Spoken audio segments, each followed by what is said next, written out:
Out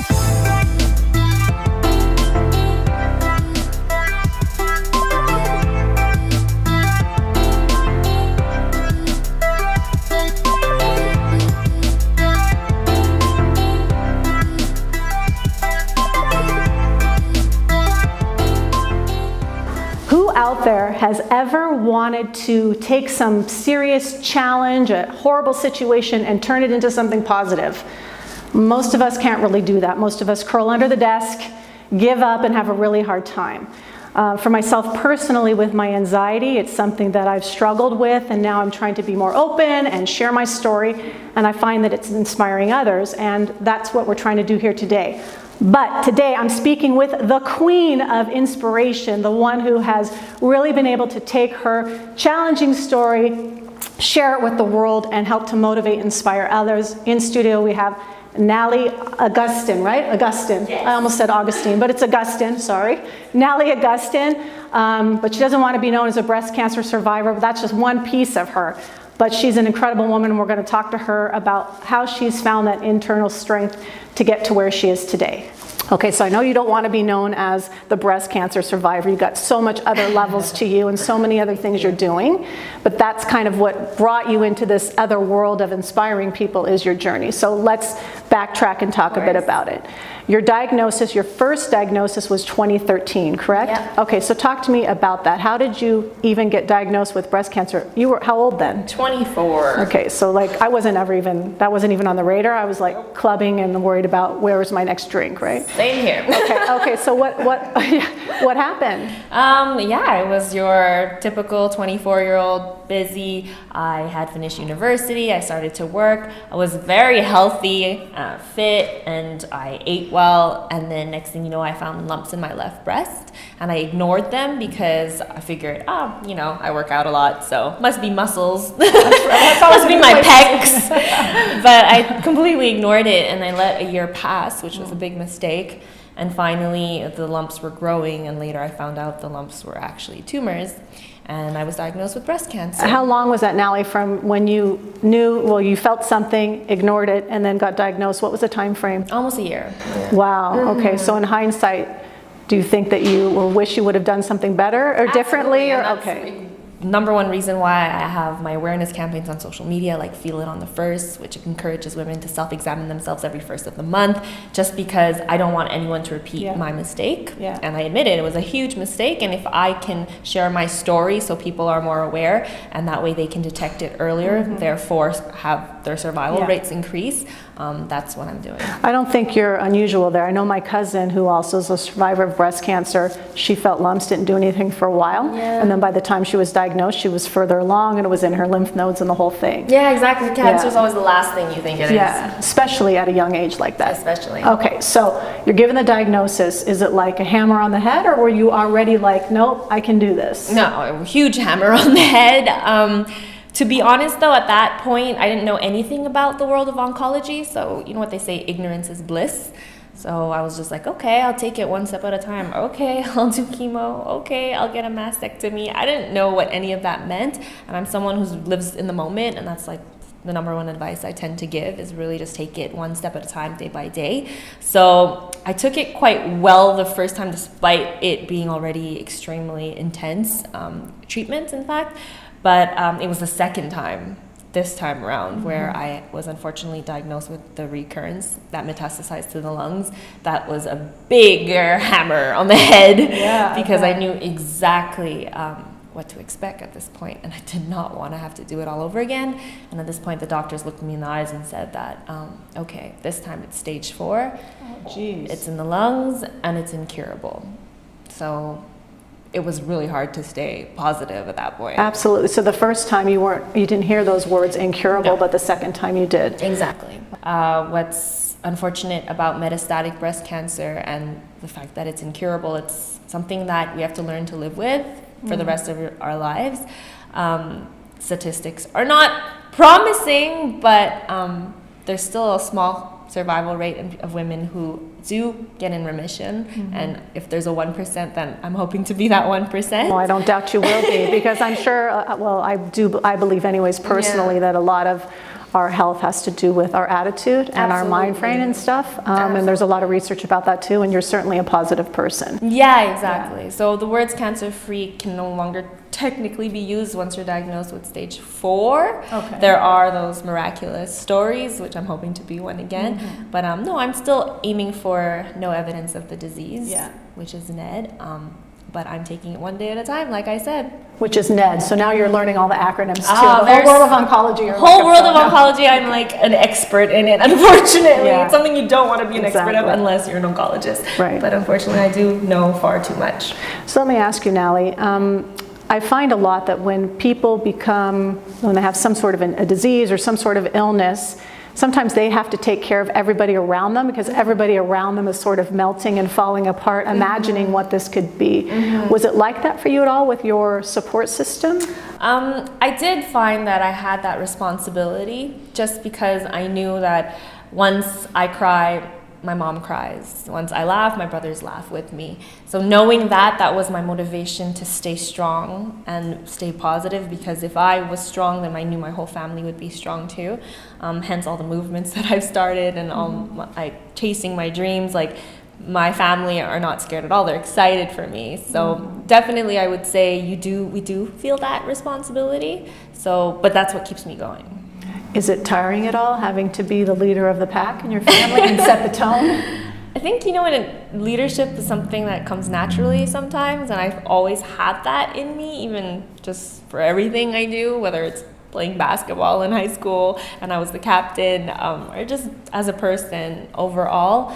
I think it was important. The challenge was to stay the same person I am. And because I've always been like a leader and someone who wanted to make a difference, my challenge wasn't, let's make a difference. It was, stay the same person you are, stay strong, and don't let this change you. That was my personal challenge. So you've always been like that since you were a young child. Where did you get that from? Where did you learn it from? Is it something that's in your family where everyone is just super positive, or you have role models in that area? Yeah, definitely growing up in a Filipino family, my parents definitely, and my grandmother especially, taught me about gratitude. And I think that's the foundation of resilience, the foundation of anything you want to overcome is gratitude.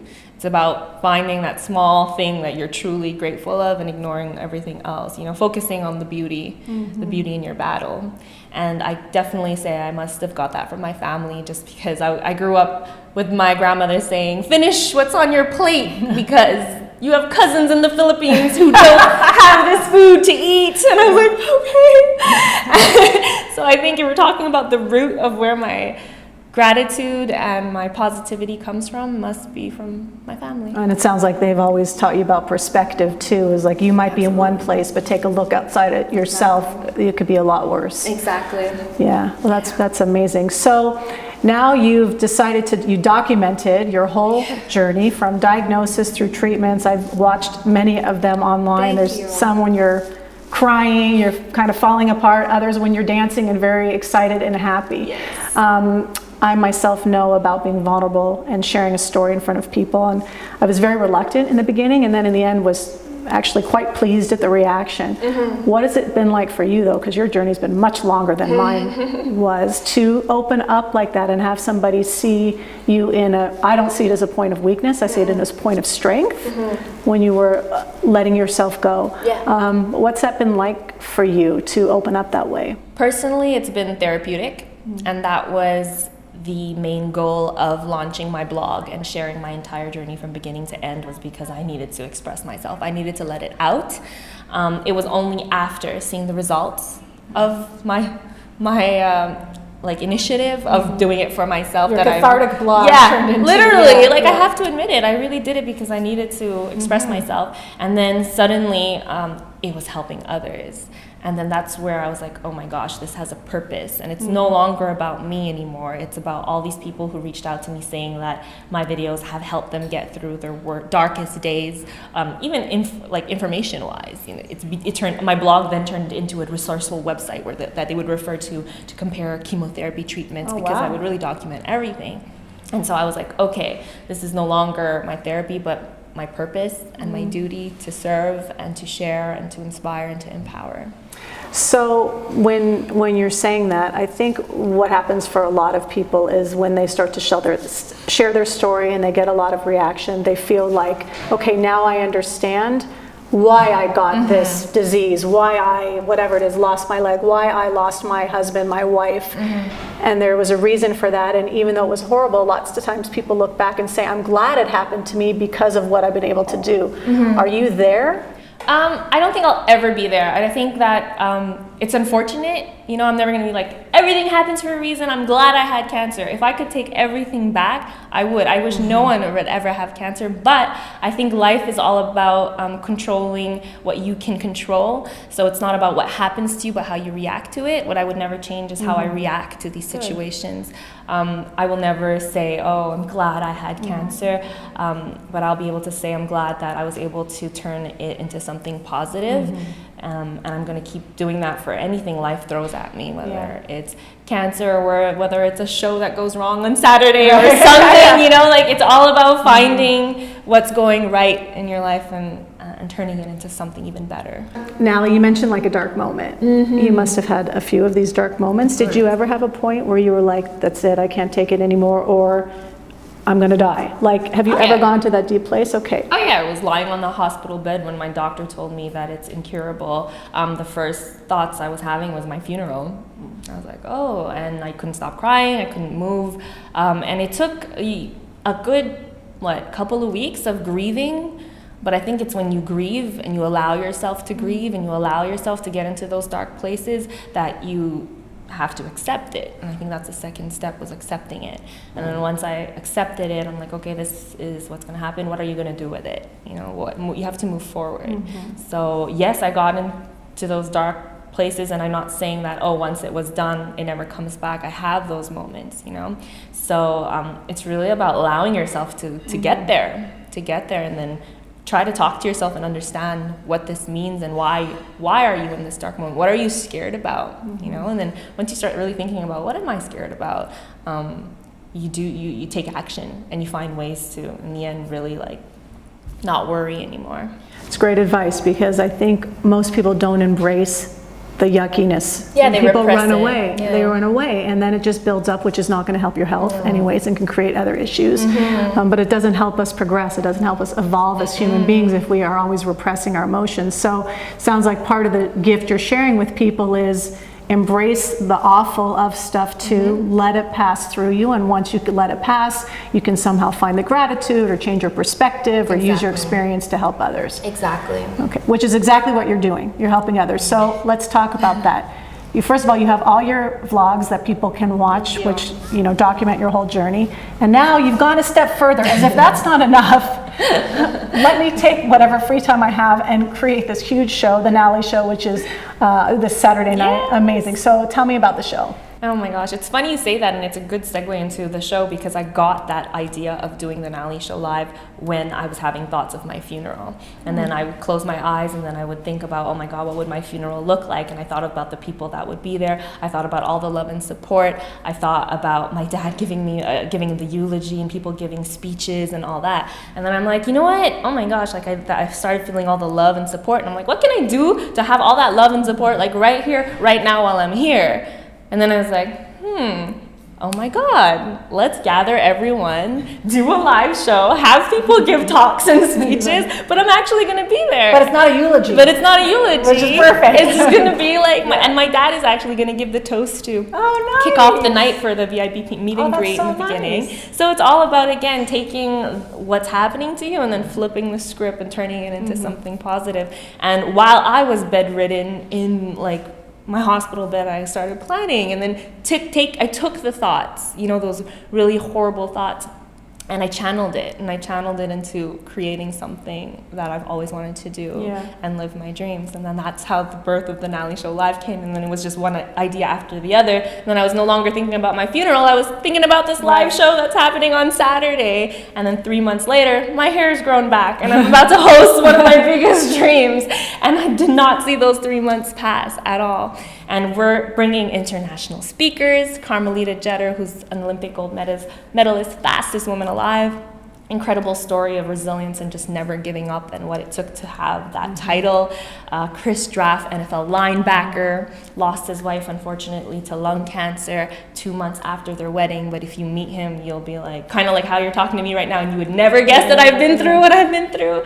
That's how Chris Draft is. And of course, our Montreal local heroes who all have different walks of life, different struggles, but my gosh, they turned their adversity into opportunity, and that's what it's about. But it's also a talk show, so there's games and contests and giveaways. I get to live my Ellen DeGeneres moment where my audience gets surprises. Okay, but you know she has guys come out with their shirts off. Oh, and maybe dance there around. will be guys with shirts then off. I'm coming. Yeah. That's what sold you. That's what's all. I don't really care about The Magic inspiration. Mike dancing. No, I'm just kidding. There are going to be a couple of fun surprises with special performances, but it's overall a celebration because that's what I wanted to change it into. Yeah. We've got great scans. It's about celebrating the little milestones. So there's also an interactive intermission with tons of food and tons of drinks, and I have amazing sponsors like Yum Creations, who's making her cakesicles, and Buonanotte, Brera, Delicious Vegan if you're vegan. It's just going to be an abundance of love, celebration, inspiration.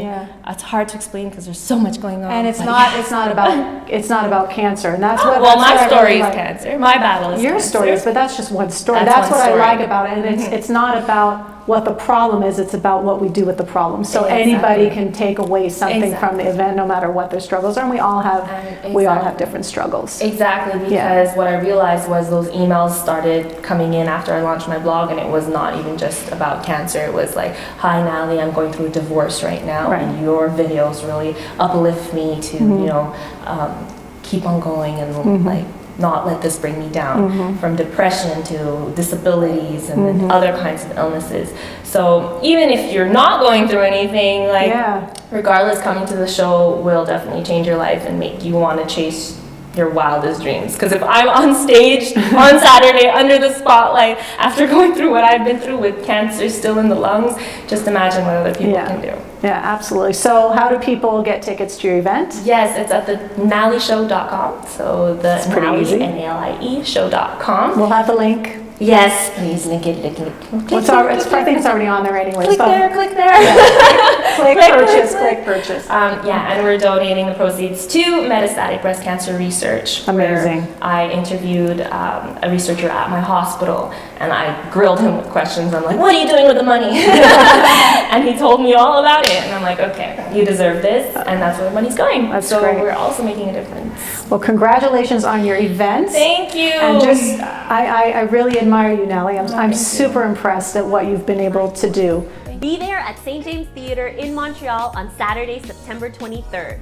Seats are a little limited, so be sure to get your tickets now at thenalieshow.com.